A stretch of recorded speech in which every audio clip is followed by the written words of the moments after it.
Welcome to LOA Today. Walt Thiessen and life coach Wendy Dillard here. Today is Wednesday, March the 7th, 2018, 4 p.m. Eastern Time. Your second daily dose of happy for the day. And we got off to a good start this morning. We were pretty happy this morning. Cindy and I were having a good old time talking about money and the law of attraction. So, Wendy, we got to try to match that today. Although we always seem to match it or beat it. So I don't know why I keep saying that, but I do. It's something to say when you start the show, you know. Well, I'm ready to jump in. Wherever we land is where we land. Well, there you go. That's good. That's good. And you know, we've got happy/sad times going on here in the Northeast.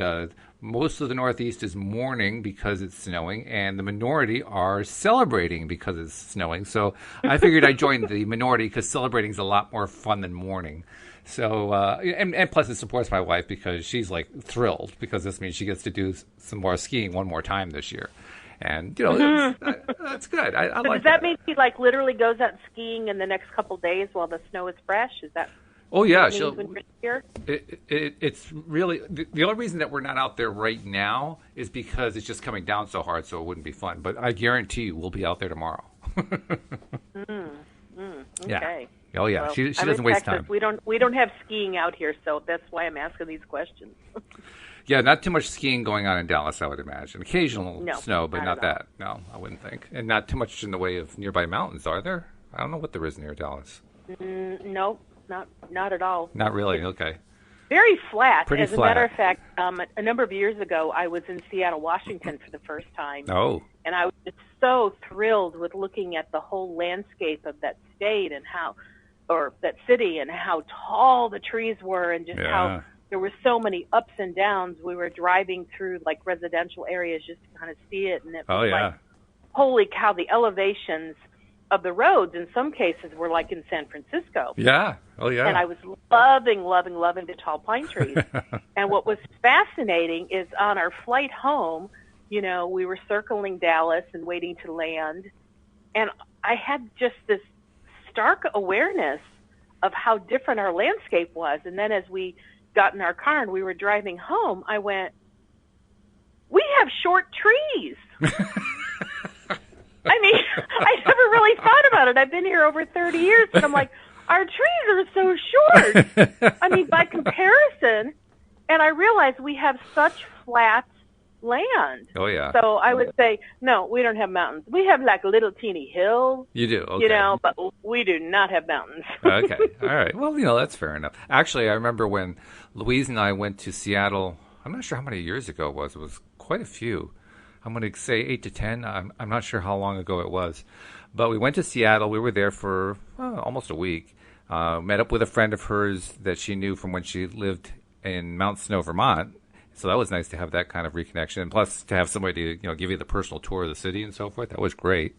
But the one drawback is while we were there, the entire time it was half foggy.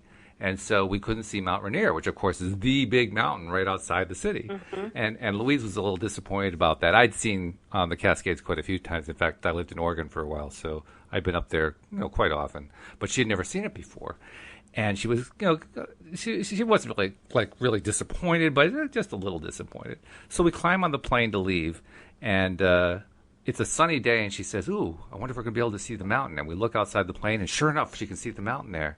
And she says, oh, but I'm on the wrong side of the plane. When we take off, I'm not going to be able to see it. I said, no, be patient, be patient. So we took off. We did a nice 180-degree turn, and there was the mountain right outside her window. And she was just thrilled. So, that's awesome. Oh, yeah, and those mountains are spectacular. They are very dramatic mountains, to be sure. So yes, they are. So today we're dealing with snow, and 10 years ago we were dealing with mountains, and it's all about the outdoors, right? Wow.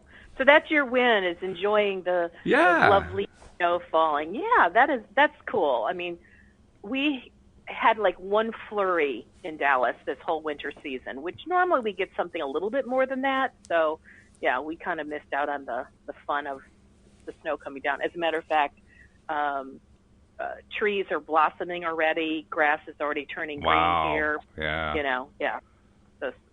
The spring is definitely on its way. That reminds me of what it was like when we were in Virginia. Virginia tends to flower earlier than New England as well. So, Yeah, I remember that. I remember one time being out in the middle of February in shorts and short t-shirt and just walking around and saying, "This is February? I don't understand this." That's like my first Christmas here. I couldn't believe that I was walking around in shorts and a t-shirt. Yeah. And not having to lug a coat through a mall was like, wow, Right. this is really easy. Yep. It's the truth. It really is. So, what's well, going I would love to share. I'd love to share my update on Project X. I was just going to ask excited.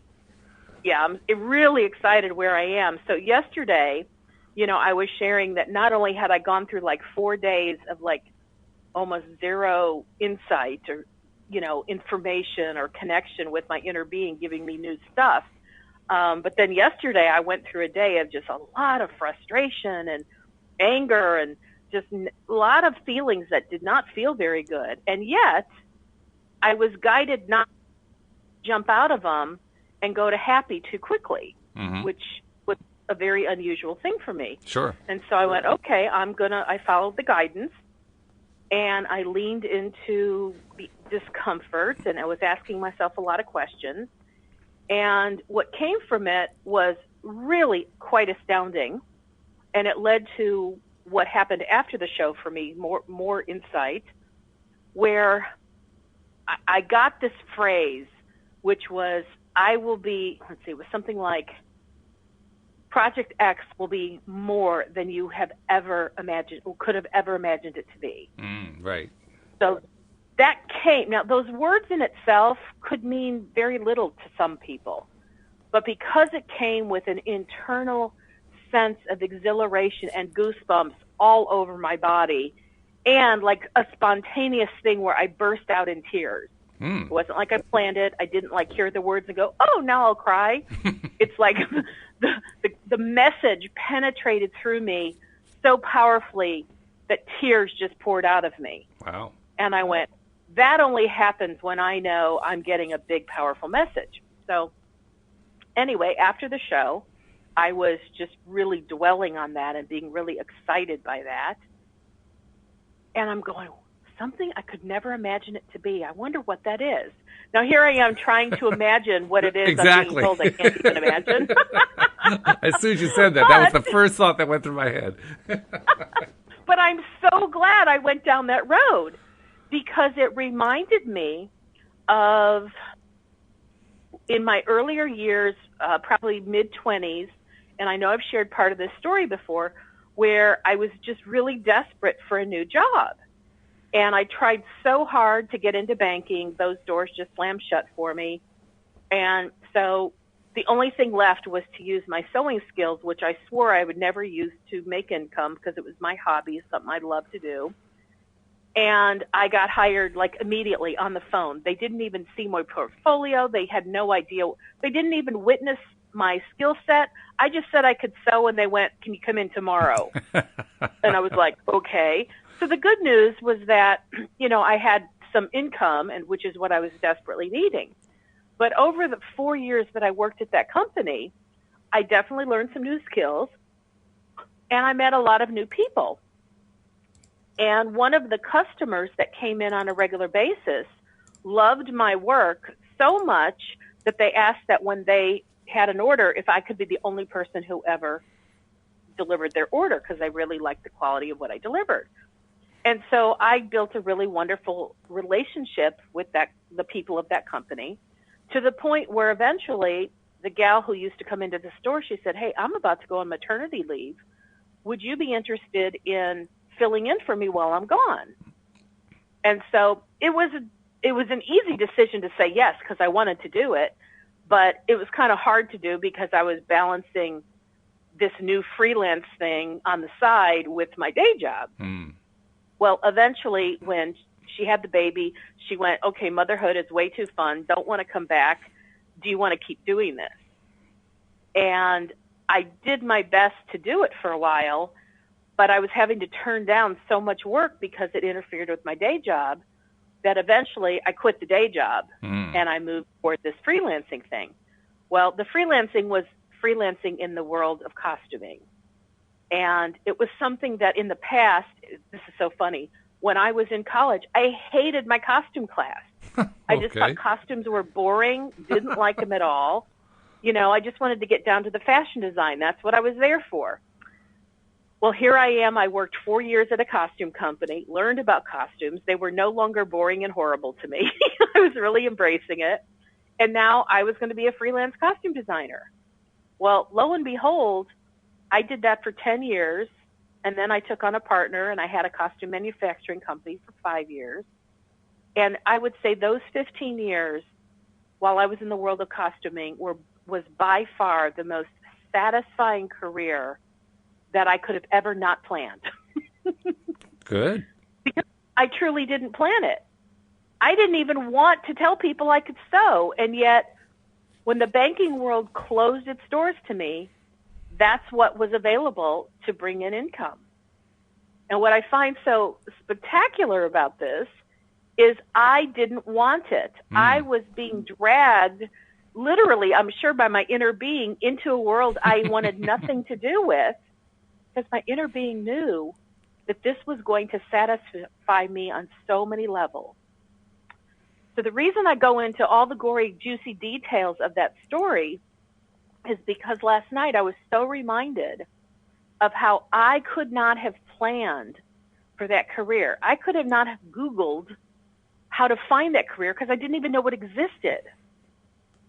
True enough. And so what I was being shown last night when I remembered this story of my earlier years is in the same way I could have never planned how to have moved into that career. Project X is being formulated and developed on my behalf in the same way. And it's something I can't Google, and it's something I don't even know what it looks like today. But just like I was led to give it up and be willing to use my sewing skills, this time I don't have that resistance because I'm not resisting anything. But in the same way, it's like how that all manifested was so good. It was so fulfilling. It felt so yummy. And I was being shown last night, Project X has that same set of characteristics. And I will be guided to it in the way I'm guided to it. And I'm just staying open to however the universe wants to deliver it. But I got such a level of assurance that it is in the works. It's not, I hope it'll happen. It's like, it's now feeling very inevitable to me because I now am able to map it back to a life experience that I had where I saw, even though I didn't know about law of attraction at the time, but where I can now look back and see how law of attraction led me into this thing that was so fantastic for me. And I know Project X is going to have that same result and then some. And it'll be easier because I'm not resisting like I was back then. I still wanted to be in banking and I didn't want to use my sewing skills. And it's like, but I'm not there now. Mm-hmm. I'm in a very different place. And so my update for today is I believe that I finally have the peace that I've been searching for. I have a knowing of not the exactness of what's to come, but because I was reminded of an experience I've already had that was so powerful in my life, it's like I can bank on that happening for me again because it's already happened once. And, once something's happened once, it's much easier to believe in something happening again than it is when you feel like you've never had an experience and you don't know how it's going to occur. True, yeah. Well, in this case, it has occurred. And I was looking back on some Abraham notes that I had taken a while back, and I found this interesting, and I think it fits in with my update, which is Abraham said, it's not nearly as important to focus on what you want as it is to not focus on what you don't want. And how that fits into this scheme for me is by getting this powerful awareness and remembrance of how I was gifted and guided toward a career that was so fulfilling and satisfying. I can focus on that, even though that's not exactly what Project X is, but I can focus on the feelings of how thrilled and excited I was that the universe delivered to me something that was so magnanimous. And that focus will help keep me from focusing on the doubts, worries, concerns, and what I don't want. Okay. That's good. That's good stuff. I mean, I just love, I've never really thought about it before, but, Abraham is saying it's not nearly as important to focus on what you do want, like over and over and over, as it is to just stay away from focusing on the resistance and what you don't want. Well, that makes sense. I mean, that much I know from my own experience. And in fact, just today on Facebook, one of the members of that group were asking, can you recommend one book that would help her with learning how to overcome resistance? My first reaction was the book that we're talking about, The Law of Attraction, the Basics of the Teaching of Abraham. So that's what I recommended to her. But, there's no doubt in my mind that is the thing. In fact, I think you and I have previously talked about how we should really be putting an emphasis on that, and maybe less emphasis on the law of attraction itself, because resistance and allowing, that's where it's at. Well, and it's interesting because I am now focusing on something very positive, on something that I really want to experience again. But yet the purpose I can sense is not so much to be focusing on that as it is that when I focus on that, it's a detraction from focusing on my previous resistances. Yeah. And that actually answers a question I've had for a very long time. What's that? Well, because I've been very aware that in my pre-law of attraction days, I didn't do a whole lot of focusing on what I wanted. It's like I would decide I wanted something, or I'd have contrast, and so, just through the course of how it happens, a rocket of desire was sent off for what I prefer, but I didn't know how to bask in what I wanted or bathe in it. I wasn't doing visual boards. I wasn't talking about it, and yet I manifested a lot of stuff. And so I've just asked myself the question, and I really wanted an answer. How is it I manifested so many incredible things in my life, but I didn't spend a lot of time doing many of the things that they talk about in The Secret? I didn't do the positive work that I hear about. I wasn't doing positive journaling. I wasn't writing lists of positive aspects. And I'm like, how did those things show up in my life if I wasn't doing all that? And I feel like I have the answer now, because even if I didn't do it deliberately, I stopped resisting that which I wanted.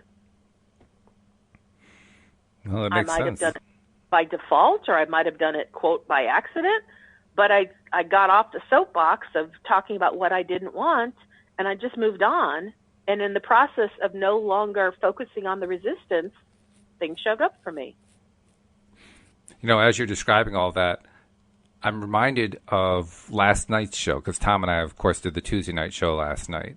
And we did get a caller. We got a caller, actually somebody who's been a listener for all the time that Joel's been with me as a co-host. So he's been listening for quite some time. Yeah. His name is BJ. He says that he listens to us while he sits on his tractor in Mississippi. So that gives you an idea. I love it. And he called in basically to tell us his views on the victimhood episode that we did on Monday, and on how law of attraction impacts victims and so forth. His take was a little bit different, but it was interesting to hear. One of the things he did do was he talked a lot about how much he's been enjoying the show, listening to me. He loves Joel. He thinks Joel is wonderful, just the most amazing person. And Joel is amazing. I mean, the things that Joel has done has been just spectacular. And he also said, I wanted to make sure I told you, he said, you should get a show all to yourself. Wendy is so good, she should do a show all by herself. So I thought I'd mention that to you. BJ, if you're listening, one, I received the compliment. It's so lovely. Thank you.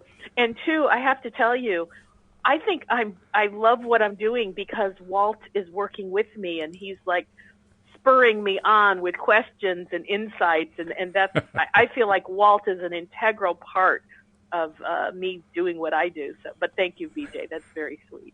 Oh, by the way, BJ, I'm glad you said that message to BJ. It reminds me, BJ, you brought up last night an idea about how to make it easier for people to log into the live broadcast by clicking on something in the iPhone. And I tried to replicate what you described, and I couldn't do it. So give me an email when you hear this. Send it to walt@loatoday.net. And let's just correspond and see if you can show me where it is you're seeing what you're seeing, because I want to reproduce it, but I just can't do it. So, when you get a chance, no rush on it. But BJ, I'd love your help on that one, because it sounded like what you were talking about was really cool, and I want to be able to implement it. So, end of message. So we're talking about the law of attraction, the basics of the teachings of Abraham, and we are up to the section that is subtitled, "What about when what I felt..." Well, no, let's say it again. What about when what felt good now feels bad? What about when what felt good now feels bad? And Jerry says, how is it that some people seem to eventually attract something they've really, really wanted, but then when it comes, they find that it turns out to be a very negative situation. It brings them pain. And then Abraham says, often from a place that is very far from what is wanted, people will decide what they do want. But instead of focusing upon that desire and practicing the vibration of it until they have achieved vibrational alignment with their true desire, and allowing the law of attraction to then reach out into the universe and bring them perfect matching results, they become impatient and try to make it happen by jumping into action. But when they take action before they have improved the content of their vibration, what they get is something that matches their current vibration instead of something that matches their desire. That's kind of what you were talking about. There's a lot more, but let's just take that one and unpack it. Yeah, that ties in very neatly with what you were just talking about with Project X and your experience of it. Because you were talking about how, let's see, let me reproduce this part first. It says, they become impatient and try to make it happen by jumping into action. But when they take action before they have improved the content of their vibration, what they get is something that matches their current vibration instead. And what you were talking about is how you had a tendency to not focus on building up your vibration when you had something that you wanted to attract. You didn't spend a lot of time on it. You didn't do the journaling. You didn't do the vision boards. You didn't do all that stuff. But what you did was different from what they're saying here, because he's talking, or no, not he, they are talking about how people tend to focus on their current situation, their current vibration. You weren't focusing on that. You were focusing on something different. But the similarity. Honestly, Walt, I probably did for a long time. Oh, did you? I know my pattern, yeah. I'd have something I don't like. I'd focus on it for a really long time until I just couldn't get anywhere with it. And then in my own sense of, I'm just tired of beating my head against the wall. That was my favorite phrase. I would just go in a different direction and go, well, forget that. And so that's what got me out of focusing on what I did not want. And it left space for me to be in the receiving mode to receive what law of attraction had to bring me. Kind of similar to what happened to me when Louise came into my life, because I've been trying so hard with finding the right girlfriend, finding the right person to be with utter failure. Finally threw up my hands, and a month later I got a phone call from my friend Deborah. Hey, I got a friend who wants to meet you. Yeah, I mean, it's that giving up thing. Yeah. That what we don't always recognize is we're not giving up on the dream or the desire. We're giving up on the resistance. We're giving up on pushing so hard to make something happen. The trying, and personally, I can relate to what Abraham's talking about here, because I have been such an action-oriented individual that, I didn't have patience at all to wait for the universe to get their act together. That's how I put it. Come on, universe, make it happen already. Little did I know that the universe was, come on, Wendy, would you get out of our way? And so I was taking action left, right, and all over, getting nowhere, beating my head against a wall, feeling frustrated. And I get it. I was creating the very reason I wasn't getting what I desired, and yet continue to get more of what I did not desire. It's kind of alarming for me because it's really reinforcing once again for me. There must have been dozens of times, hundreds of times in my life where I was blocking my own way, and meanwhile my inner being was saying, come on, move, make space, coming through, and I wasn't getting out of the way. And, the one thing we can be truly grateful for within that scenario is that our inner being is relentless. Never, ever, ever does our inner being stop calling us toward that which we desire. We're constantly being called. Now, we don't always listen, but we're constantly being called. Thank goodness. That is a very good thing, especially for those of us who are tone deaf to the inner being. Been there. Still am. No, not entirely. Actually, I am learning, but it does. Okay. Sometimes it seems like I'm just like learning 1 inch at a time, but I'm learning. I have to admit, I have picked up more. I understand better how the inner being is communicating with me. I just recognize I've got a ways to go. You know what? I don't think any of us can just learn everything all in one fell swoop. I mean, the way we like. Oh, why not? I love and I will tell you. Oh, okay. One of the words I love is sustainability. And the reason I love it is because when you try to make a really giant leap in a really short period of time, it is often not sustainable vibrationally. And the reason I say that is because wherever vibration we're at, and let's just use a number system just to make it easy. So let's say on a 1 to 10 chart, our vibration is at a 2. But to go to where we want to go, like where, our desire is, let's say we need to get to a 6. And so one day we go to a seminar or we read a book or we listen to an audio, and it's all about how to use the law of attraction, and we get super excited. And you not only learn about the tools of law of attraction, but strategies and how to listen to your inner being. And you feel like when you exit this thing, you are on fire. And you're like, man, I'm going to reach that number 6 in like 2 days. It's going to be so simple. And let's say you do. Like you do all the things that you learned, and you just make a huge giant leap, and you're like flying at a vibration of 6. Well, what happens is, and that is possible, but what happens is because you haven't done the work to sustain a 3 and to sustain a 4 and a 5, now that you're at a 6, you haven't done the real foundational work to help you stay at a 6. And so, yeah, you're on a high and you're enjoying all the cool things, and you all of a sudden you've attracted the great partner, you've got all sorts of new income coming into your life. Like this all of a sudden happens within a week or 2 or 3 or maybe even a month or 2. And then the next thing you know, all of a sudden this new relationship is not doing so well. All of a sudden you've spent the money and there's no more coming in. And you start to go, what the heck happened? I was doing all the things I needed to do. And I'm telling you this, by the way, Walt, out of personal life experience. This is not, I'm making this up like, oh, let's just throw out an example. No, my life experience is what I'm telling you now, which is I've been the seminar junkie, and I did the work, and I got to some huge levels and was so excited. And then it took time, but it started to fall apart. And I started at a 2 before the seminars, jumped to a 6, and before I knew it, I went back down to maybe a 2.5. And then I went, see, it doesn't work. I was sold a false bill of goods. Well, after doing one seminar after another and experiencing that same roller coaster ride, and granted, every time when I fell back down, I didn't fall down to the same level. I had held on to a little bit of growth, but it wasn't huge. And then eventually I started to understand the principle of small incremental steps. And when I understood that, I realized the reason why I want small incremental steps is so that I can reach a level that I could sustain.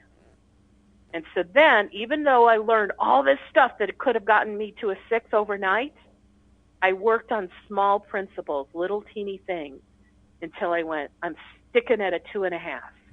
And then I'd reach for the next something. I'm staying at a 3. And then I'd go, I'm staying at a 4. Well, I got to tell you, I've been doing this for a number of years.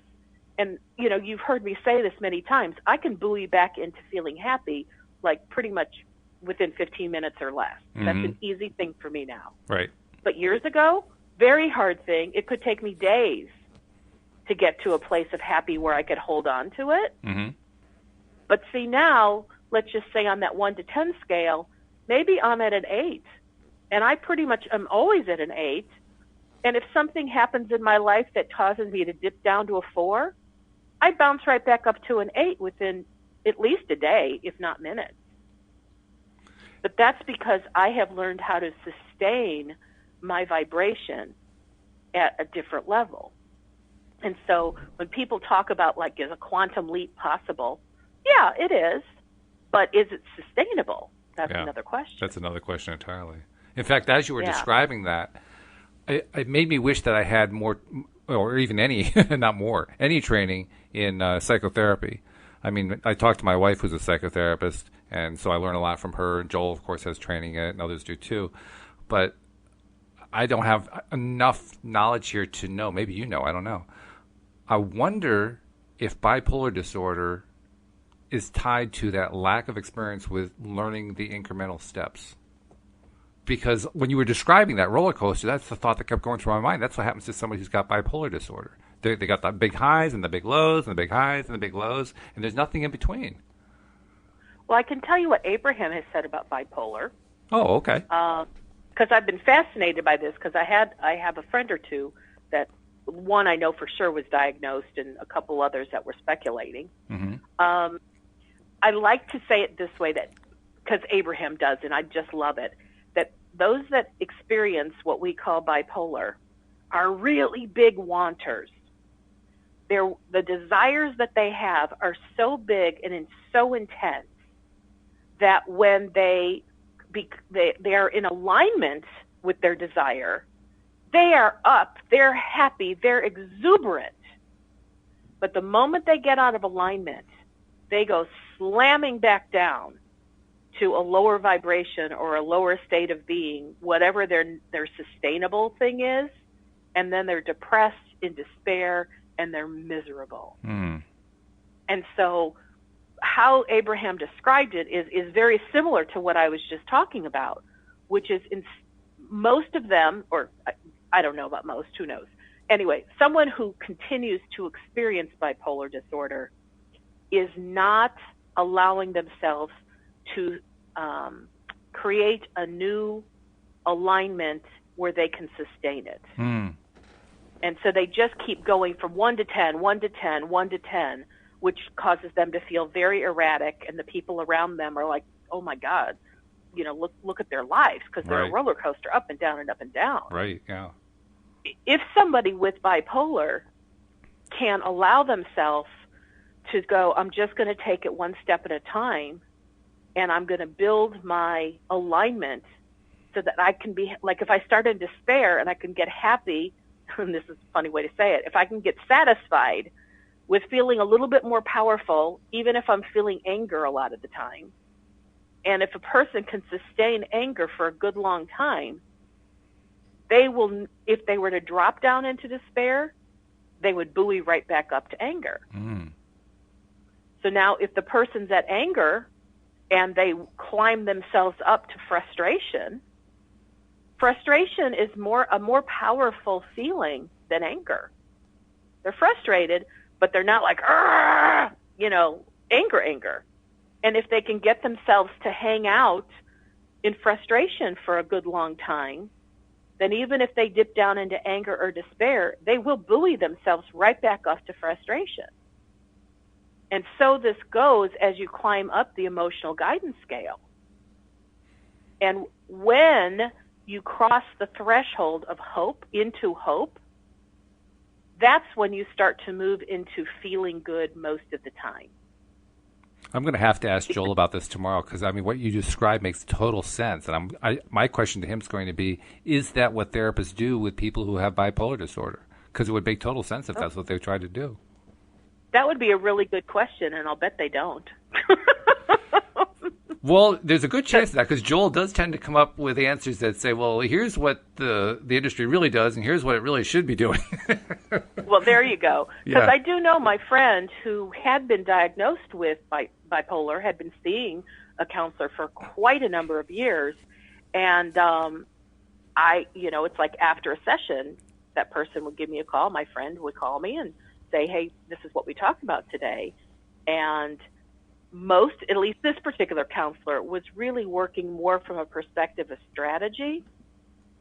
Like do this, do that, versus shifting the belief system that helped them to move up the emotional guidance scale. So, well, then I'll definitely make a note to bring it up because it's a good question. Yeah, that'd be a good thing to find out if, what the common protocol is. Yeah. From a professional perspective. Well, I'll let you know what I find out. All righty. So we should move on to the rest of Abraham's answer. Okay, so they go on to say, until you practice your vibration, there is often a big gap between the vibration of what you actually want and the vibration of what you are offering. However, without exception, what comes to you always matches the vibration that you are offering. For example, let us say that a woman has recently come from a bad relationship where her partner has verbally and physically abused her. She did not want that or like that. In fact, she hated the life that she had lived with that person. So from her place of really knowing what she does not want, she makes a clear statement of what she does want. She wants a partner who loves her and treats her with kindness and respect. But she feels insecure without a partner, and she wants a new partner immediately. And so she goes someplace where she is accustomed to going and meets a new person who seems nice enough. But what she may not realize is that the law of attraction is still matching her up with whatever is dominant within her. And right now, what is still dominant within her is the vibration of what she does not want, because the unwanted parts of her last relationship are much more active within her thoughts, and the new intentions that have been established, they're much more active in her thoughts than the new intentions that she has just been establishing. In her eagerness to soothe her feelings of insecurity, she takes action and jumps into this new relationship and gets more of what is dominant within her vibration, which I'll just say is the stuff she doesn't want. Right.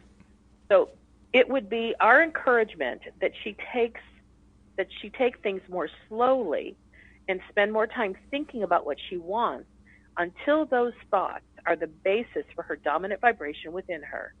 And then let the law of attraction bring her wonderful new partner to her.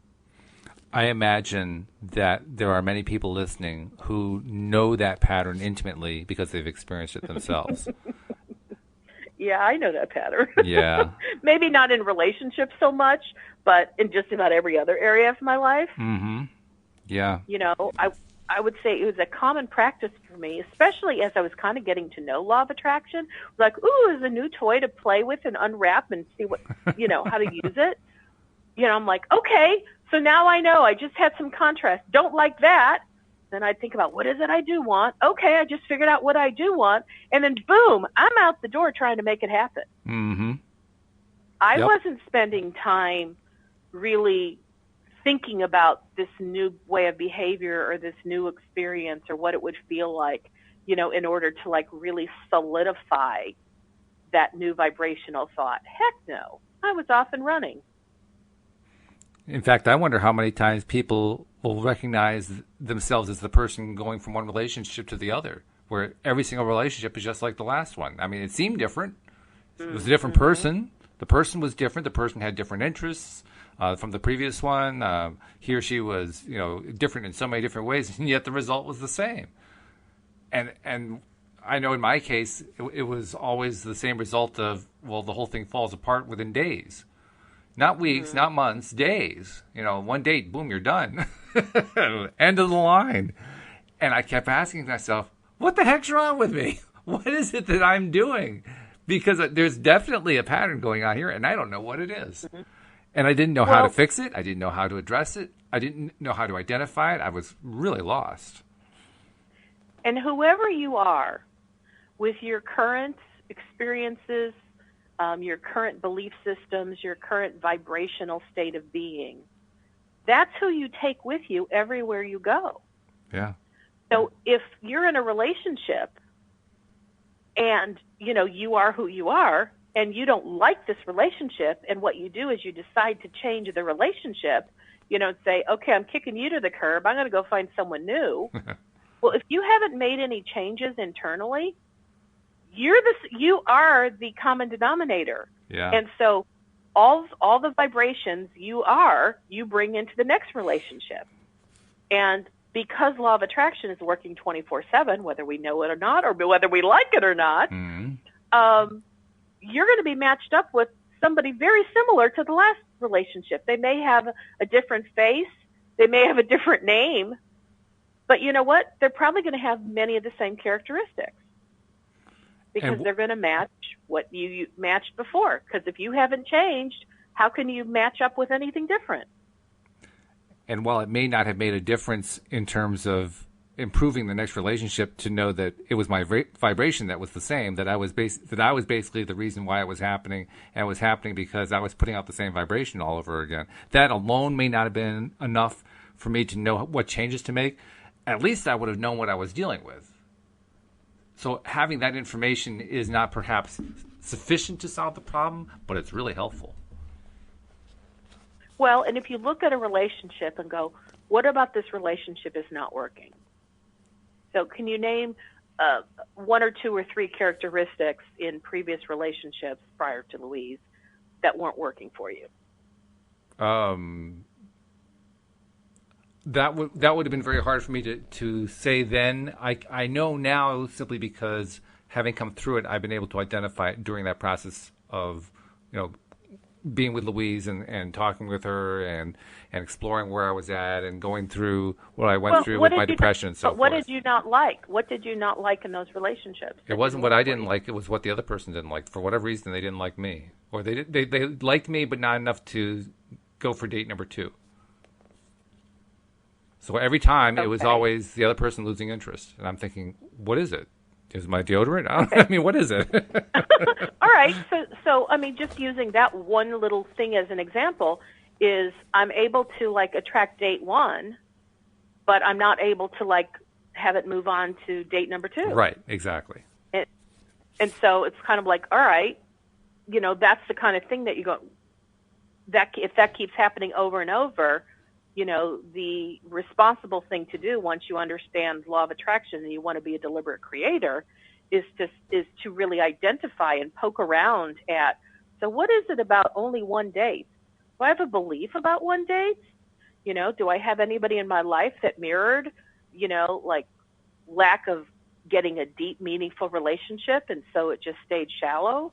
And I don't know, I'm just guessing, but that's kind of like the direction that I would look until I would find something that was like, oh, wow. Yeah, I remember really, truly adoring this uncle. I'm making this up. This Uncle Harry. I loved Uncle Harry. But you know what? He died alone. And he used to talk all the time about all the women that he dated, but nobody really wanted to stick with him. Mm-hmm. And I loved Uncle Harry, and I thought about that all the time. Well, if that were really the case, again, I'm making this up. Yeah. But if that were the case, and you start thinking about how you can't have your dates move on to date number 2, you can go, oh my gosh, I put so much stock in my love for Uncle Harry, and just I meditated and thought about and focused on the fact that I thought it was even funny that he'd say, never get a woman to go out with me the second time. That I had no idea I was focusing on that. And, even this, silly case scenario that I just came up with, the result of that is very real. Oh, sure. Yeah. That if you focus on it, yeah, you could, you could be attracted to a woman, ask them out, and then the next thing you know, the reason you were matched up with that woman is because you really weren't a match on a deep, meaningful level. It was just a shallow thing that mirrored whatever Uncle Harry was experiencing. And if while you're playing with it, you recognize that and go, oh my gosh, well, that's not what I want. And you start focusing on, okay, well, what I do want is to have deep, meaningful relationships. And if you start focusing on, I really want deep, meaningful relationships, I don't want these shallow ones where we never move on, that will absolutely shift a vibration.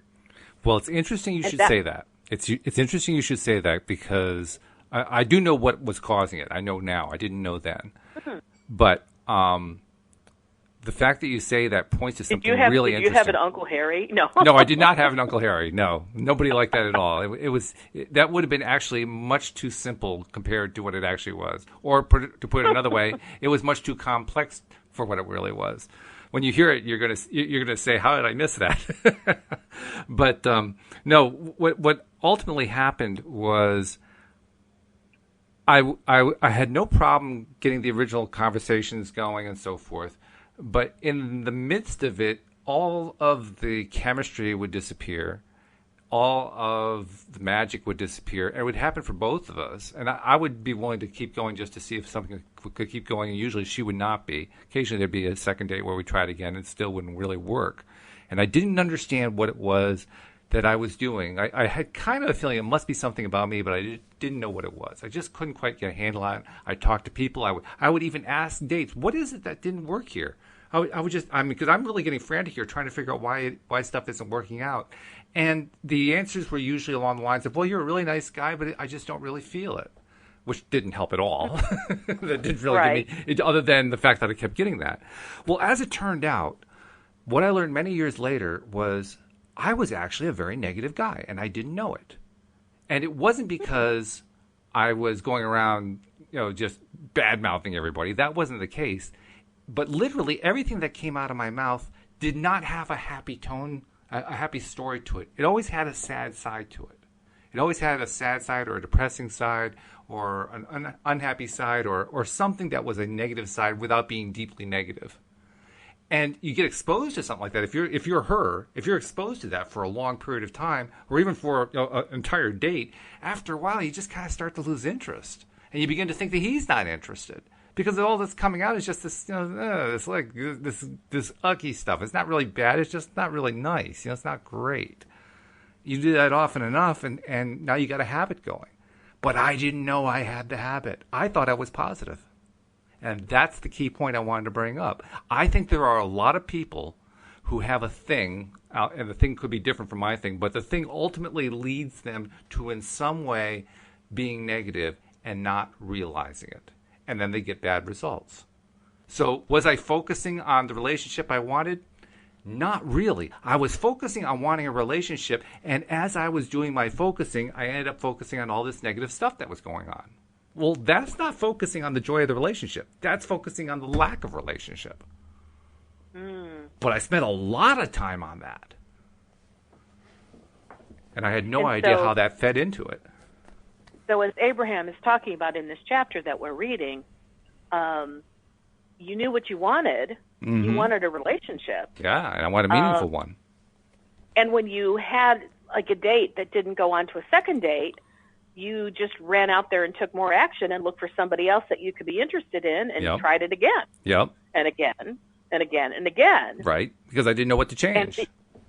Exactly, because you didn't know. And so that to me is also a really important part. Probably every client I've ever had, somewhere within our first conversation, I say to them, don't blame yourself. You simply didn't know. Right. And when you don't know something, you can't do anything about it. Exactly. But here you are at the point, and it's time for you to know when you're ready.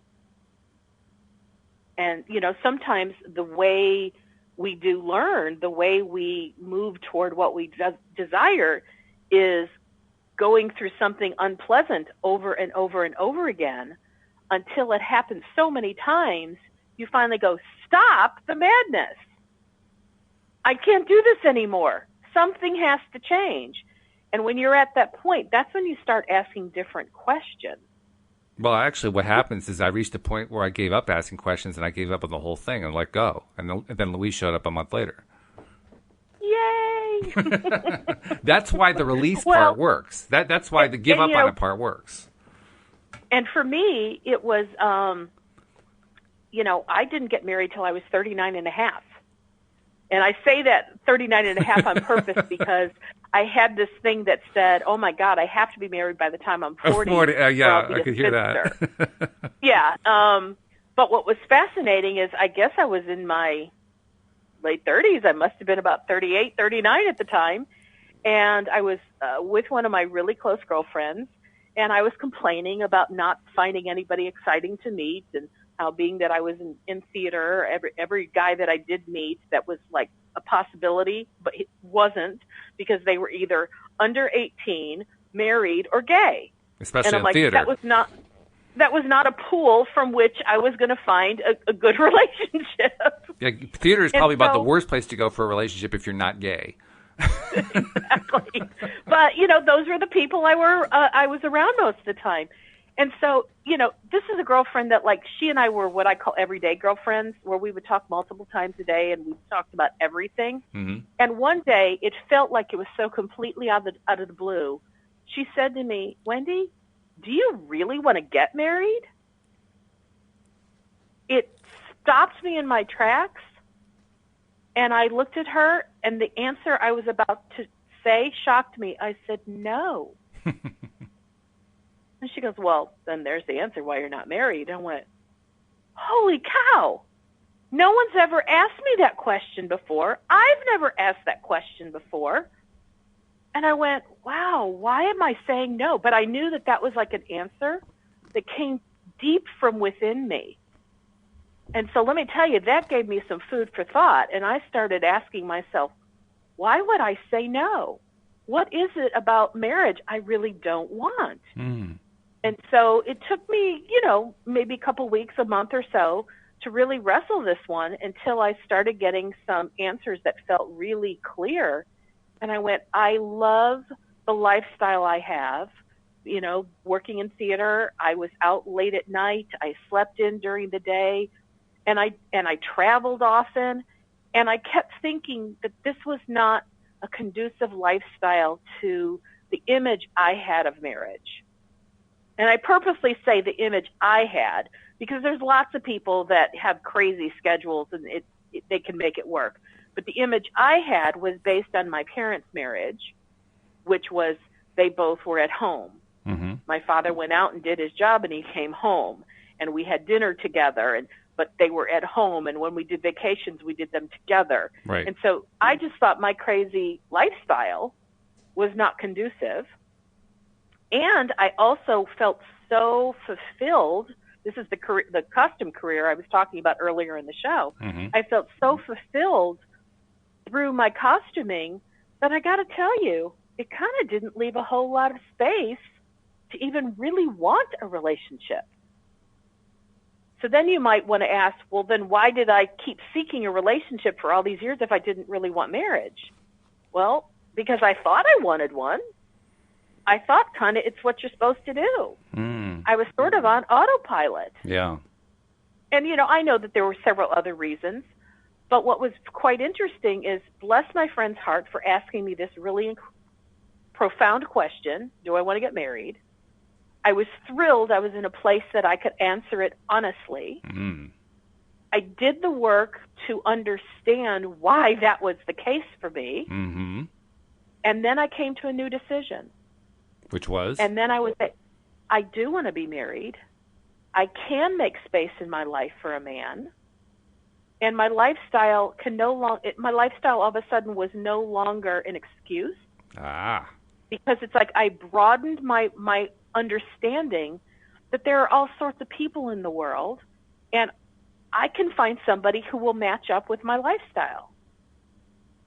Now, what's really fascinating is shortly thereafter, I did meet my husband. We did get married when I was 39 and a half, so I beat the clock. And shortly after getting married, I got really tired of my costuming life. I really didn't want that career anymore. It was no longer as satisfying as it once had been. And I felt a sense of completion, like I'm done with this. And so I literally became the not stay at home, but like the non-constantly traveling person. I got into corporate, and I had a daytime lifestyle with my working, just like my husband did. And so, interestingly, we still kind of matched up with the same type of relationship that my parents had. Yeah. Which is kind of funny because I thought I had to have a man who could handle my weirdo traveling. It never dawned on me that I would get tired of that career and be ready to move on. Yeah, sure. So understandable, very understandable. So, it's also understandable what Abraham was talking about at the end of that section that we just read. So it would be our encouragement that she take things more slowly and spend more time thinking about what she wants until those thoughts are the basis for the dominant vibration within her, and then let the law of attraction bring her wonderful new partner to her, which is exactly what happened to you. Yeah. I mean, I didn't think about it in those terms. Like I said, I didn't know law of attraction back at the time, right. At the day back then. Right. But I do know that I made a very conscious new decision that I did want a relationship, and I didn't come to it lightly.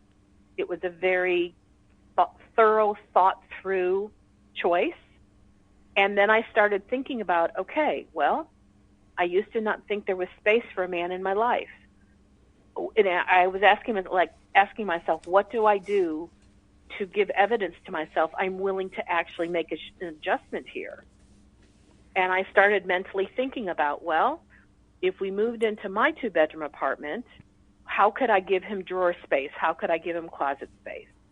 Well, if we move into his place, would I be willing to give up my apartment? You know, could we cohabitate, in marriage in a new space for the two of us? And these are the things I started thinking about, because I used to be very, not possessive, but I loved my home. I make a nest really well. And so the thought of giving up the place that I'd created as the perfect nest for me was a difficult thought. So for me to say, yes, I want to be married, and yes, I want to make room for a partner in my life, I had to think about my surroundings. I had to think about, could I let him in my space and be okay? Mm-hmm. Would I be willing to move into his space and be okay? Would I be willing to make adjustments? And so I guess in a way, it's exactly what Abraham was talking about. That was specifically how I thought about these new thoughts in a way that started to feel acceptable to me. And then I can tell you, my vibration was now, you know what? I have now made space in my life for a significant other, and I'm comfortable with how we could find a way to cohabitate, and it worked because I did bathe myself in the new thoughts. I didn't know that at the time, but that's exactly what I did. In fact, the end of this section mirrors perfectly what you're talking about. I'll zoom through it quickly because we're running out of time, but it says, Jerry asks, okay, that makes sense. Some people got things they hadn't bargained for, and Abraham replies, that is the value of the creative workshop process. When you get into your workshop, visualizing all the wonderful possibilities, letting your emotions come forth when you are touching upon that which you are really wanting, and then working upon staying focused when it feels good, then you will not have so much of that. You will discover how to make what you do want your most dominant vibration, and then when the law of attraction matches those thoughts that you have been practicing, you will not be surprised. In fact, you will begin to recognize the manifestation of the wonderful things that you have been practicing in your mind. That's exactly what you did. You were making space. You made space, and you did it deliberately. You didn't do it with the knowledge of LOA, but you did exactly what they said, and lo and behold, it worked. Because I literally was practicing in my mind of what it would feel like, sound like, look like to be in a relationship where we were living in the same space. All right. Well, we've done it. We've used up another hour, and we've done it doing a really good topic. We did actually stay on one topic. We didn't even get past the one topic, but that's all right. That leaves more for next time. So let's save it for tomorrow and keep going. What do you think? Absolutely. There's always more. There's always more. It keeps running and going. So keep coming back and join us next time here on LOA Today. Goodbye, everybody. Bye-bye now.